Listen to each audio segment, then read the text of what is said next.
manajemen K3 tentu prinsipnya adalah sama ya.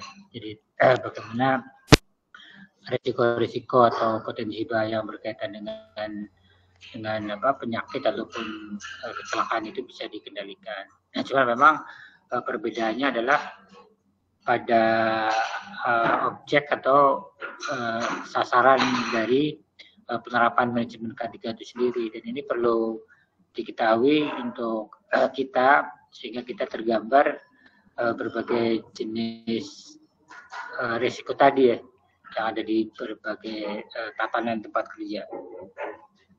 Nah, ini sebenarnya materinya cukup banyak dan mungkin ada yang berulang juga pada sisi yang kali ini. Cuman memang kami juga istilahnya pada kesempatan ini tidak semuanya akan kita bahas karena memang ini adalah untuk bahan rekan-rekan bisa lebih lanjut untuk mempelajarinya. Jadi karena kalau di slide yang di paparan ya di PowerPoint yang saya bagikan di sini memang itu mungkin sudah redundant atau ada sebelumnya, karena memang tadi saya sampaikan bahwa prinsip dari manajemen K3 yang kita kenal dengan berbagai istilah ya, misalnya ada hierarki, kemudian ada lagi yang berkaitan dengan tadi ya aktivitas atau tahapan mengidentifikasi, kemudian atau mengenali, kemudian menganalisis, menilai, kemudian tadi ya mengendalikan, dan upaya-upaya untuk perbaikan secara berkelanjutan. Jadi kemudian diterapkan pada fasilitas pelayanan kesehatan. Jadi memang untuk terkait dengan nomenklatur ini juga kita bisa merujuk pada peraturan perundangan terkait ya. Jadi untuk terkait dengan K3 ini, kalau untuk di Kementerian Kesehatan ada K3 perkantoran, kemudian ada K3 rumah sakit, kemudian K3 fasilitas pelayanan kesehatan. Jadi rumah sakit dibuat Permenkes tersendiri karena memiliki istilahnya klasifikasi yang lebih lebih besar dalam pengertian rumah sakit memiliki istilahnya karakteristik yang kemudian diharapkan ada satu regulasi yang satu katakanlah. Makanya kemudian ada juga yang terkait dengan Fasiankes yang ada di dalam regulasi dalam bentuk Permenkes mengenai K3 Fasiankes.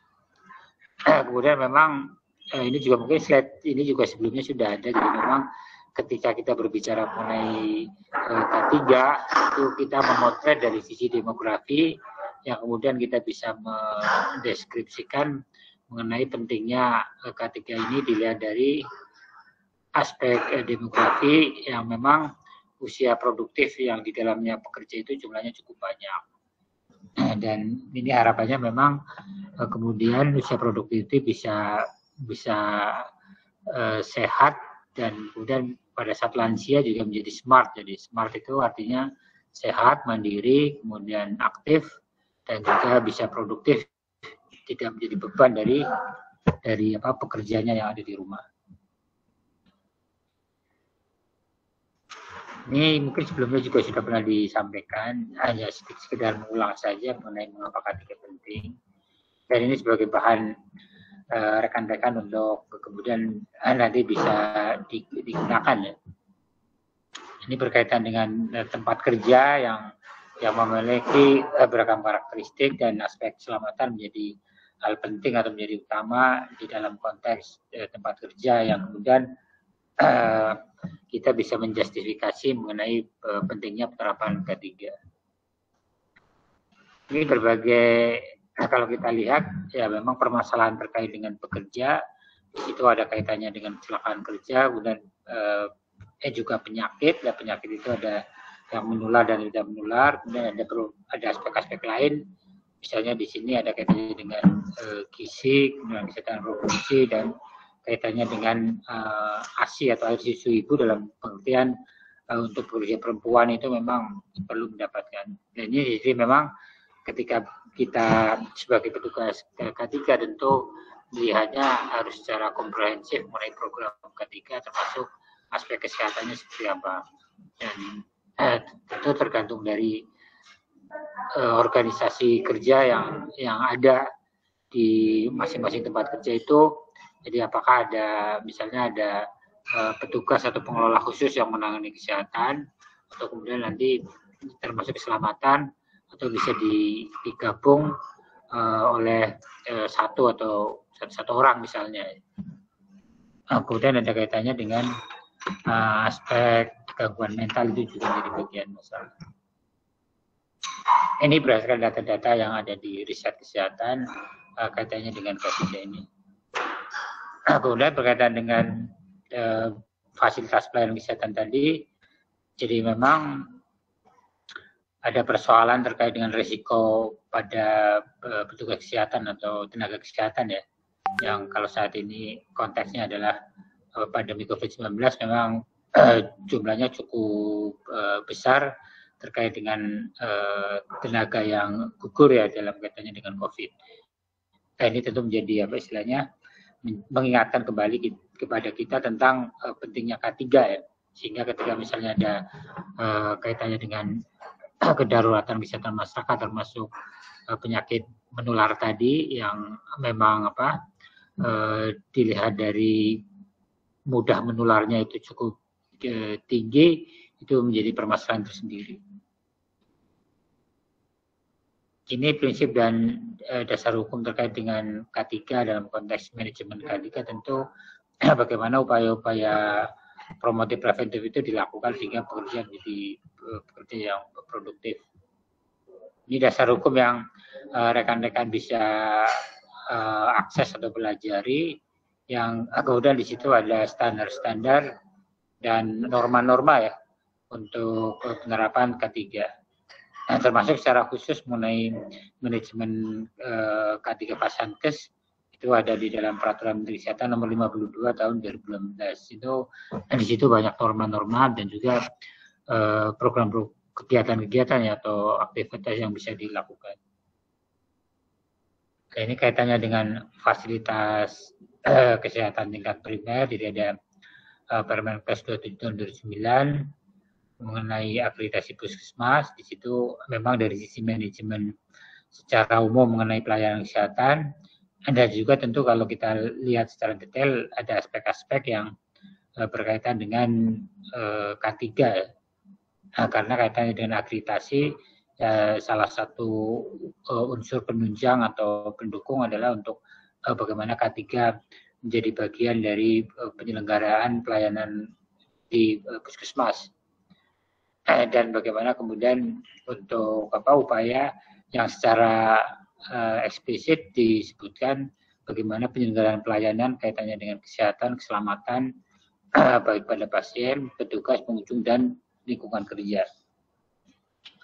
Nah, ini memang secara aturan bahwa Fasankes wajib menyelenggarakan K3 di Fasankes tersebut.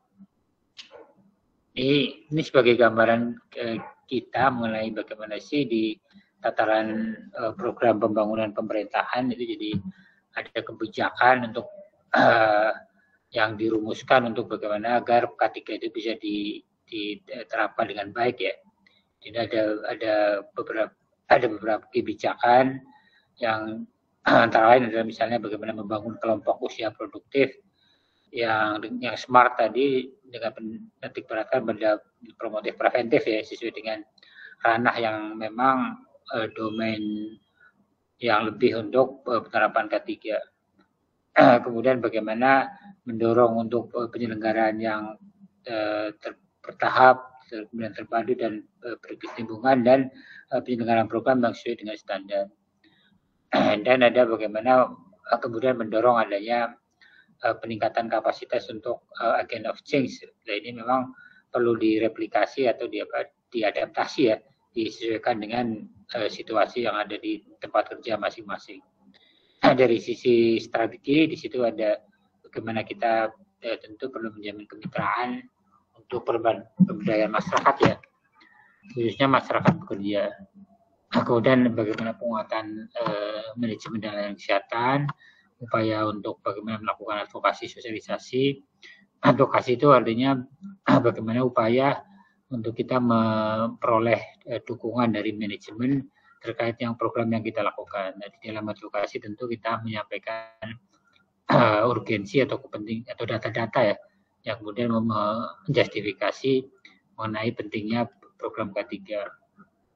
Nah, termasuk hal-hal yang memang yang secara spesifik dikembangkan di tempat kerja masing-masing. Nah, kemudian ada pemanfaatkan kaitannya dengan teknologi informasi sesuai dengan era saat ini, misalnya bagaimana untuk mempercepat dan memperakurat ya dari sisi pelaporan data dan seterusnya. Nah, jadi K3 Fasankes tentu harapannya bisa memperkuat program secara nasional di bidang kesehatan kaitannya dengan produktivitas, kemudian bisa menurunkan kasus-kasus penyakit yang tidak menular, masalah gizi, kemudian penyakit menular, dan juga kaitannya dengan angka kematian bayi ataupun angka kematian neonatal ya. Ini kira-kira rekan-rekan perlu bisa menganalisa mengapa K3 Fasankes itu bisa kemudian memperkuat program ini. Jadi misalnya terkait dengan angka kematian bayi, tentu dengan program K3 harapannya para pekerja perempuan bisa terlindungi dari risiko-risiko yang misalnya penyakit-penyakit tertentu yang kemudian bisa menimbulkan pada angka kematian bayi. Misalnya pada pekerjaan di sektor pertanian ya, yang kalau terpapar atau tercemar dari pestisida itu bisa kemudian menyebabkan gangguan pada sistem reproduksi yang kemudian bisa berakibat pada misalnya bayi yang dilahirkan itu mengalami kecacatan ya. Jadi memang ada kaitan-kaitan yang terkait dengan program nasional. Nah, kemudian aspek disabilitas, kecacatan yang bisa ditimbulkan oleh karena bekerja ya, misalnya ketika bekerja di suatu pabrik kemudian terkena kecelakaan yang berdampak pada misalnya terjatuh atau terjepit oleh peralatan kerja yang ada. Jadi contohnya saya dulu pernah kerja di pabrik cat, terus kemudian bagian pengemasan itu ada teman satu ini yang kemudian pada saat menutup dengan menggunakan mesin itu jarinya terjepit mesin ya. Itu mengambilkan disabilitas tentunya, walaupun disabilitasnya juga sangat beragam. Ini adalah penyelenggaraan K3 di Fasankes yang sesuai dengan PMK 5228, ada beberapa elemen yang tentunya elemennya juga hampir sama ya dengan tadi saya sampaikan. Ada program mengenai K3 perkantoran, kemudian yang kaitannya dengan rumah sakit ya, di situ ada bagaimana aspek kebijakannya, kemudian ada perencanaannya, bagaimana perencanaan yang sudah ada dilaksanakan, dipantau dan dievaluasi, kemudian ada peninjauan dan peningkatan kinerja secara berkesinambungan ya. Kemudian dari sisi standar juga ada standar-standar yang berkaitan dengan K3, ada mengenai pengenalan potensi bahaya, penerapan kewaspadaan standar, ada prinsip berkaitan dengan ergonomi, ada kaitannya misalnya intervensi berupa imunisasi, ada perilaku hidup bersih sehat, kemudian ada bagaimana mengelola peralatan medis yang aman, misalnya kaitannya dengan jaringan listrik, kelistrikan, dan faktor-faktor lain. Kemudian ada kesiapan dalam menghadapi bencana darurat dan bencana. Kemudian ada bagaimana pengelolaan limbah B3 ya, pengelolaan B3-nya dan bagaimana limbahnya. Itu ada standar-standar yang kemudian perlu mendapatkan perhatian dari penyelenggaraan K3 di Fasankes, termasuk pengelolaan lomba domestik, misalnya air yang berasal dari tempat cuci tangan yang kemudian tidak masuk dalam kategori B3 ya. Itu juga perlu dikelola dengan baik sehingga sampai misalnya pada pembuangan air limbah domestik itu dalam kondisi yang memang sudah melalui proses yang kemudian aman bagi lingkungan dan masyarakat sekitar. Nah, ini terkait dengan Fasankes juga ada bagaimana akreditasi terkait dengan K3. Jadi memang perlu ada satu istilahnya tadi yang perencanaan, termasuk bagaimana ada yang berkaitan dengan jadwal yang disusun berkaitan dengan K3, kemudian bagaimana pelaksanaan programnya ya. Ini ada komponen tadi ya yang berkaitan dengan K3 yang menyangkut berbagai aspek ya, baik berkaitan dengan sarana prasarana, kemudian berkaitan dengan misalnya penyediaan untuk peta risiko, dan itu harapannya bisa diterapkan di fasilitas pelayanan kesehatan ya, termasuk mengenai SOP yang ada di unit-unit yang ada di rumah sakit tersebut ya. Dan juga aspek-aspek lain yang memang tentu ada standar-standar yang kemudian berkaitan dengan keselamatan dan kesehatan untuk pekerja. Ini kalau istilahnya sebagai gambaran saja mengenai bagaimana kemudian kaitannya K3 ini dengan pembangunan kesehatan ya. Ada area-area yang kemudian menjadi concern dari penyelenggaraan pelaksanaan kegiatan yang ada di sektor kesehatan ya. Termasuk bagaimana mendorong agar yang tadi akreditasi terkait dengan K3 itu bisa dilakukan di fasilitas kesehatan tingkat pertama tadi. Kalau rumah sakit kan tadi ininya rujukan. Ini harapan untuk bagaimana pekerja sebelum masuk sehat dan keluar sehat ini tentu ada intervensi yang perlu dilakukan dalam penerapan K3, dan kalau di Fasankes bagaimana akreditasinya, dan yang lebih penting lagi adalah bagaimana budaya K3 itu bisa diterapkan.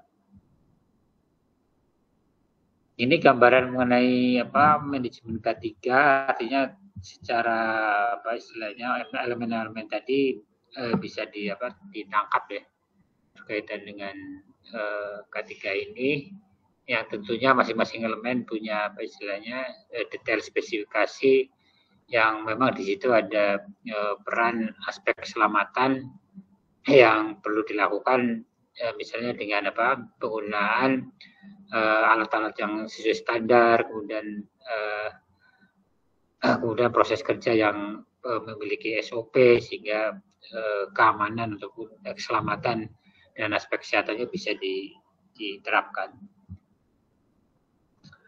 Ini yang berikutnya yang slide cukup banyak ini sebagai pengayaan untuk rekan-rekan bisa lihat kembali. Jadi sebelumnya memang di awal perkuliahan juga pernah kita bahas atau didiskusikan mengenai hazard ya, atau potensi bahaya, kemudian ada risk atau risiko. Nah, kalau kita berbicara tadi mengenai manajemen K3 tentu di situ langkah-langkah itu dilakukan. Tinggal terhadap sasarannya adalah pelayanan kesehatan. Nah, ini ada di ke bawah ada beberapa contoh yang kemudian bisa diterapkan di dalam fasilitas pelayanan kesehatan terkait dengan manajemen risiko tadi ya, sesuai dengan karakteristiknya. Ini juga ini mungkin pada kesempatan ini juga karena sudah cukup ini ya sore, kira-kira ada pertanyaan nggak terkait yang sudah disampaikan ini? Mungkin ada hal-hal yang perlu didalami. Mohon maaf ya, ternyata tadi harusnya jam 1 juga sebenarnya jamnya jam lagi siang ini juga ya. Ini jam mau jam 4 ya. Ada yang ingin ditanyakan nggak atau hal-hal yang perlu didiskusikan?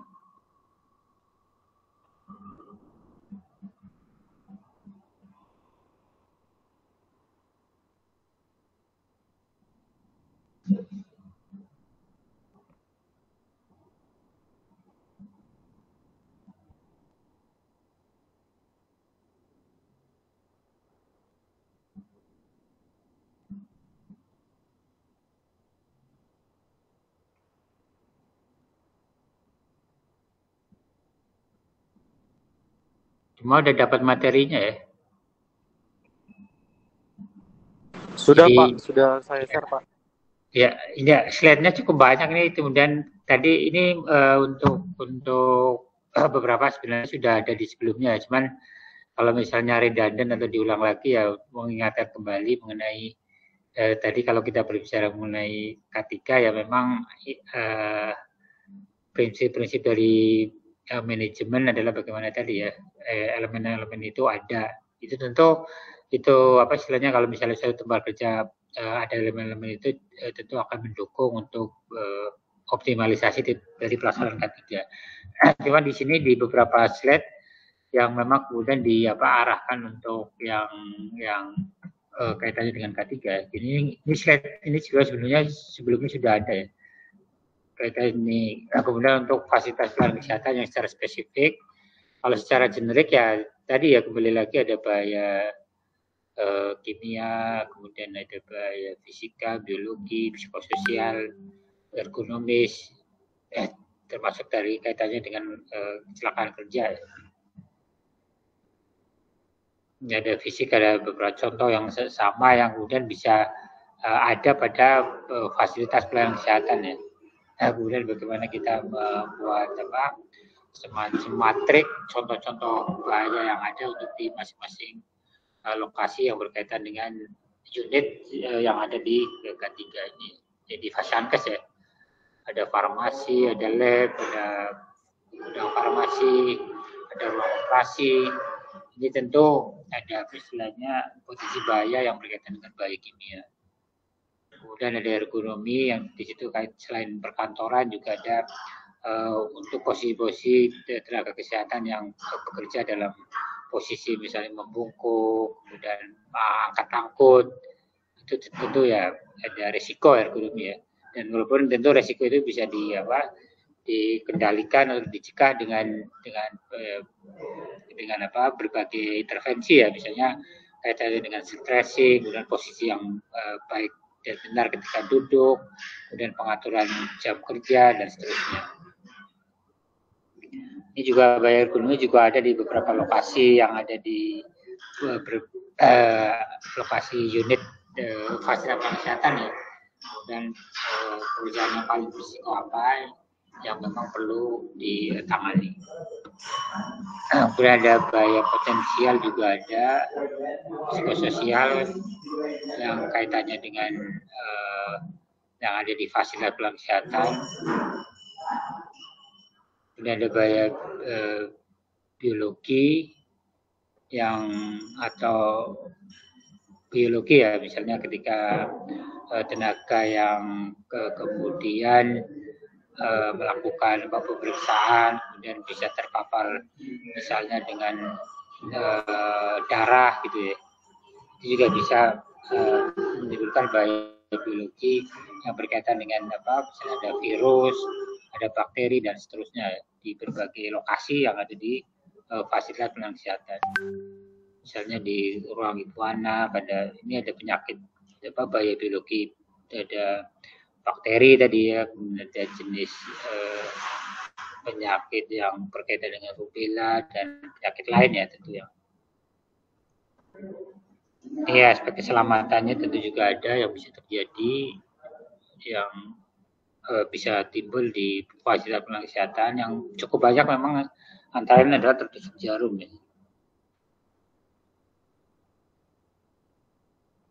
Ini ya hal-hal yang berkaitan dengan aspek keadaan darurat dan bencana di Fasiankes juga perlu mendapat perhatian, misalnya kemungkinan adanya kebakaran dan terjadi banjir, gempa, ancaman bom dan lain-lain. Dan sebelumnya juga pernah ada standar-standar tersebut ya. Ini lebih ke Vasankesnya.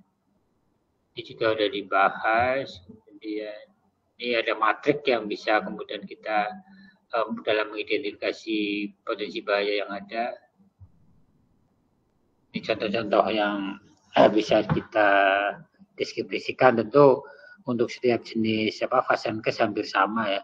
Nah, cuma memang mungkin misalnya untuk kaitannya dengan pengukuran tentu memerlukan peralatan yang untuk masing-masing ruang ataupun unit bisa berbeda ya, tergantung dari aktivitas dan juga material yang digunakan ya.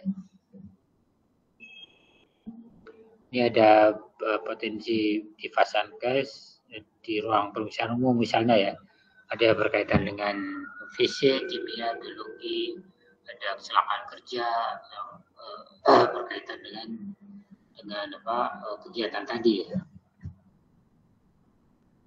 Ini plan risiko, jadi ini mengulang dari yang sebelumnya, tapi prinsipnya hanya mengingatkan kembali bahwa berkaitan dengan manajemen kategori Vasankes juga kita menerapkan prinsip-prinsip manajemen risiko tadi yang kemudian diarahkan pada objek atau sasaran tempat kerja fasilitas pelayanan kesehatan ya, yang digunakan.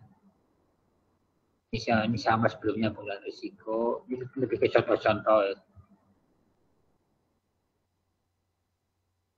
Nah, kemudian ada pengendalian bahaya biologi dengan penerapan standar precaution ya, atau di standar-standar berkaitan dengan pelayanan yang ada di fasilitas pelayanan kesehatan ya, berkaitan dengan misalnya bagaimana melakukan cuci tangan ya. Jadi artinya dari proses di dalam pelayanan itu sebelumnya kita juga perlu memperhatikan kaitannya dengan cuci tangan, karena cuci tangan adalah merupakan salah satu media ya untuk bisa kemudian terjadi penularan yang baik secara langsung maupun melalui media lain seperti makanan dan lain sebagainya. Kemudian bagaimana bekerja yang aman, yang berkaitan dengan penanganan di berbagai tempat kerja maupun proses ya. Di sini ada standar-standar yang berkaitan dengan kegiatan-kegiatan yang dilakukan, termasuk misalnya pengaturan mengenai para pekerja yang terlibat ya, ada pekerjaan housekeeping, kemudian ada bagaimana pengaturan terkait dengan peralatan medis dan juga penyiapan APD yang digunakan. Ini beberapa penggunaan alat pelindung diri yang biasa ada di tempat kerja, yang mulai ada beberapa level ya. Jadi ada yang level memang harus level yang harus menggunakan APD lengkap atau penggunaan APD tertentu. Nah, ini juga di dalam Permenkes juga ada yang berkaitan dengan penggunaan alat pelindung diri yang digunakan pada tenaga kesehatan sesuai leveling dan juga tempat kerja yang ditempati tersebut. Ini terkait dengan standar untuk bagaimana misalnya melakukan proses untuk aspek kesehatan peralatan ya. Jadi misalnya untuk penata laksanaan tahapan-tahapan ya, ada dekontaminasi, ada pencucian, sterilisasi yang berkaitan dengan alat-alat yang digunakan.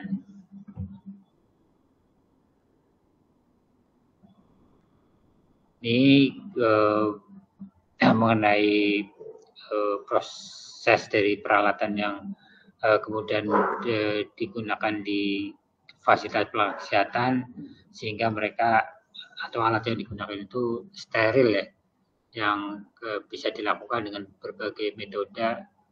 Ada penggunaan kimia, kemudian ada tuap bertekanan dengan merebus, mengukur secara kimiawi dan seterusnya ya. Ini sebagai gambaran terkait dengan standar-standar yang ada di fasilitas kesehatan untuk menjamin sterilisasi dari alat-alat yang digunakan. Ini gambaran format inventaris aktivitas pekerjaan yang berkaitan dengan kegiatan yang ada di fasilitas pelayanan kesehatan. Identifikasi bahaya, kemudian ini kaitannya penerapan manajemen risiko ya, yang berbasis pada di situ ada melihat urian pekerjaannya, kemudian identifikasi bahaya seperti apa, kemudian penerapan risiko. Ini jadi form untuk matrik untuk menetapkan terkait dengan risiko ketiga. Termasuk misalnya nanti menetapkan siapa yang bertanggung jawab. Ini juga sama. Ini langkah-langkah manajemen risiko tadi ya yang berkaitan dengan manajemen K3. Ini contoh-contoh beberapa hal yang perlu dilakukan terkait dengan beberapa jenis aktivitas, mulai dari pendaftaran pasien, kemudian di ruang medik, pemeriksaan pasien, pelayanan gawat darurat, pemeriksaan gigi, sampai misalnya di situ ada pengelolaan limbah medis. Tentu di masing-masing tempat ini ada risiko atau bahaya yang ada. Ini kurang lebih yang berkaitan dengan K3 Fasankes ya, sebagai tambahan untuk materi yang berkaitan dengan keselamatan kerja. Nah, jadi prinsipnya adalah bagaimana risiko-risiko yang berkaitan dengan keselamatan kerja di berbagai jenis tahanan itu tentu ada istilahnya regulasi dan juga ada bagaimana implementasi terkait risiko ini ya, yang baik berkaitan dengan tadi ya, fisik, kimia, biologi, ergonomi dan seterusnya. Demikian, ada yang ingin disampaikan atau ditanyakan atau bisa dicukupkan?